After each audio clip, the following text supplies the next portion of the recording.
Hello everyone and welcome back to the next class of MA Semester 1 Paper 1. In the previous class we have discussed about the intonation, a very important concept, intonation which comes in Unit 3 in your examination. Now we are going to go ahead with the concept called rhythm. Say with me, rhythm. Rhythm in English literature is very important because without rhythm, there is no completeness for intonation of any language of the world. So, let us define rhythm first of all, according to the experts. Rhythm in the structure of modern English is very important in shaping the flow and comprehensibility of spoken language. As I have been mentioning to you repeatedly, if you have the soft copy of this, please underline. Otherwise, feel free to give a pause to the video and take a note of the important concepts which I have been underlining and mentioning here. So, what did I say? Rhythm is very important in English literature because it defines and it determines the shape of the flow and comprehensibility of the spoken language. Rhythm. Without a rhythm, there is no beauty for any language of the whole world. In English, rhythm is determined by the stress pattern. How is the rhythm determined?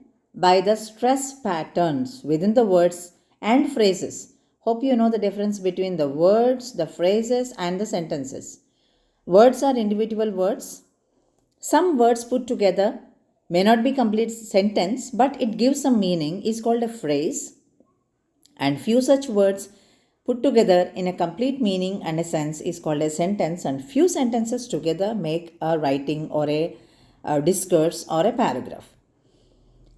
So here, rhythm is determined by the stress patterns.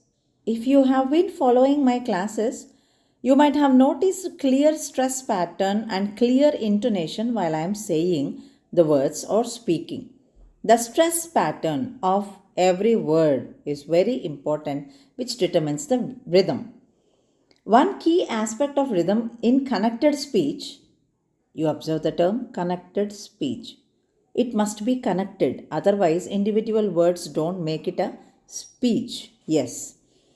Is the concept of stress timed rhythm. There are three words here, and please notice that there is stress, there is a timing, and there is a rhythm.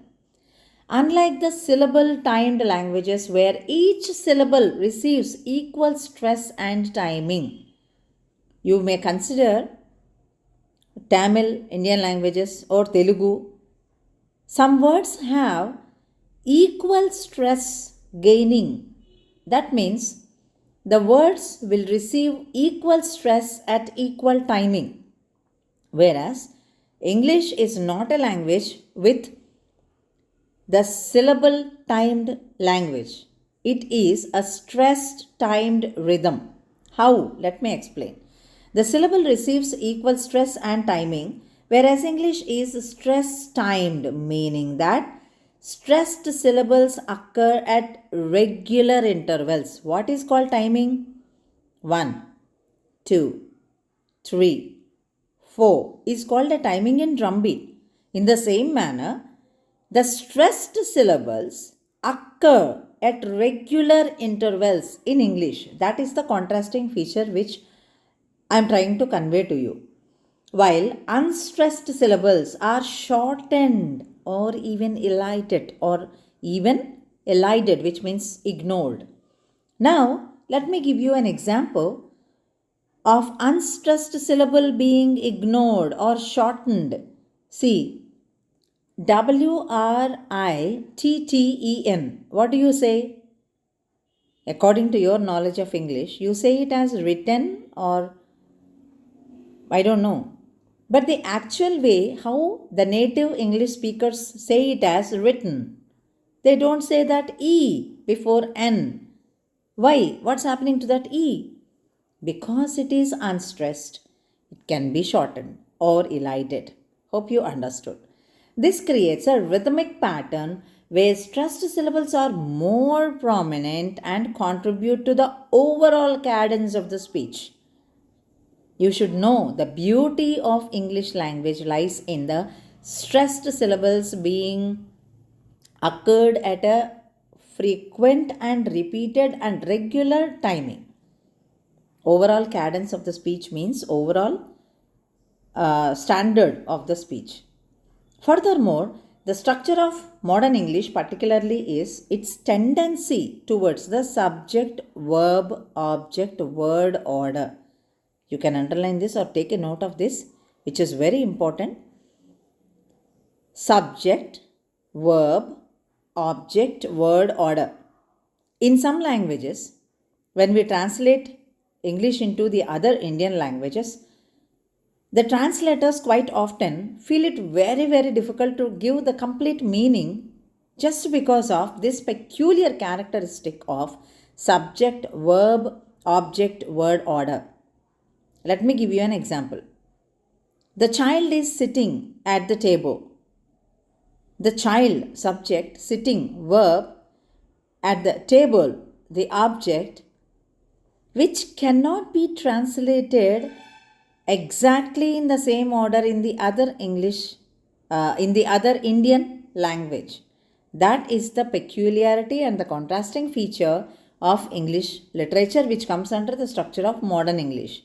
The subject, verb, object, word order is specific, and that influences the rhythm in the connected speech. That's why we are discussing.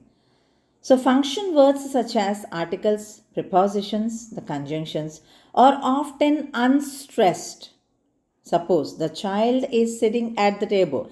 Table is stressed, child is stressed, and according to the context, sitting can be stressed, but at the table or is not stressed. That's not the rhythm pattern of the particular sentence in the structure. That's what I'm trying to say here. The articles, the prepositions, and the conjunctions are often unstressed. You say often as often or often. Both are correct. One goes with the US English and the other goes with the UK English. Yes. And the rhythm is quickly articulated, serving as the connectors between the stressed content words. They are only acting as the connectors. Who? The prepositions, the articles, and the conjunctions. This results in the rhythmic alternation between the stressed and unstressed syllables. The child is sitting at the table. The beauty of the structure of the sentence comes with the stressed and unstressed pattern in the whole sentence. It enhances the fluidity and coherence. That means the understanding which goes when you say it. Moreover, the intonation patterns in English contribute to its rhythm in connected speech. Intonation, which we have discussed in the earlier video, it also contributes to the rhythm. The rising, the falling, the fall rising, and the rising fall. We have discussed about various tones in the earlier video. They help convey the meaning, the signaling, the statements, and further the complexity to the rhythmic structure and emphasis. In conclusion, rhythm is connected to speech intricately to the structure of modern English. Without rhythm, there is no beauty to modern English. With the stress-timed patterns, it is able to do this. It has phrases, it has intonation, it has the compressibility, and that's how the rhythm is very, very important according to the linguists in the spoken language. There you go. Hope you took the notes of this and the important points which I have highlighted to you. See you next time in the next video with another topic of Unit 3. Stay tuned. Go an extra mile.